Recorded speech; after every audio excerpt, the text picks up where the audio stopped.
রাষ্ট্র নির্বাচনের খবর সংগ্রহে রাজশাহী বিশ্ববিদ্যালয়ে রয়েছেন সহকর্মী নাবিল জাহাঙ্গীর। সরাসরি চলে যাচ্ছে সেখানে। নাবিল, ভোট গ্রহণ তো শুরু হয়েছে, ভোটার উপস্থিতি কেমন? নির্বাচন ঘিরে শিক্ষার্থীদের মধ্যে উৎসাহ উদ্দীপনা কেমন দেখছেন?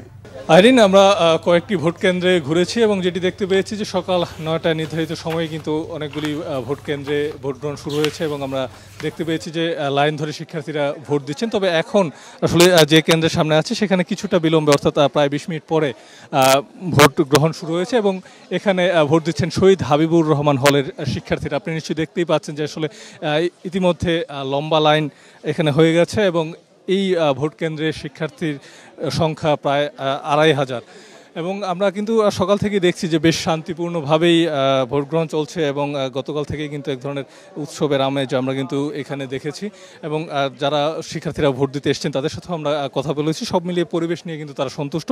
তবে এই হলে এসে আমরা একটি গুরুতর অভিযোগ পেয়েছি, সেটি হচ্ছে ভোট দেওয়ার পর যে অমোচনীয় যে কালিটি ব্যবহার করা হচ্ছে আঙুলে, সেটি কিন্তু কিছুটা ঘষা দিলেই পানি ছাড়াই উঠে যাচ্ছে এবং আমরাও কিন্তু সেটি আসলে দেখেছি যে এই যে কালিটি সেটি কিন্তু আসলে স্থায়ী হচ্ছে না এবং এটি নিয়ে কিন্তু এক ধরনের অভিযোগ শিক্ষার্থীরা করছেন। কারণ এই কালিটি তো ব্যবহার করা হয় যাতে যিনি ভোট দিয়েছেন তাকে শনাক্ত করার জন্য, সেক্ষেত্রে এক ধরনের ভোট নিয়ে এক ধরনের অনিয়মের আশঙ্কাও কিন্তু হল প্রার্থীরা যারা রয়েছেন হল সংসদের তারা করছেন। তবে সব মিলিয়ে এখন পর্যন্ত পরিস্থিতি এখানে বেশ ভালো এবং শান্তিপূর্ণভাবে উৎসবের আমেজে কিন্তু সবাই ভোট দিচ্ছেন।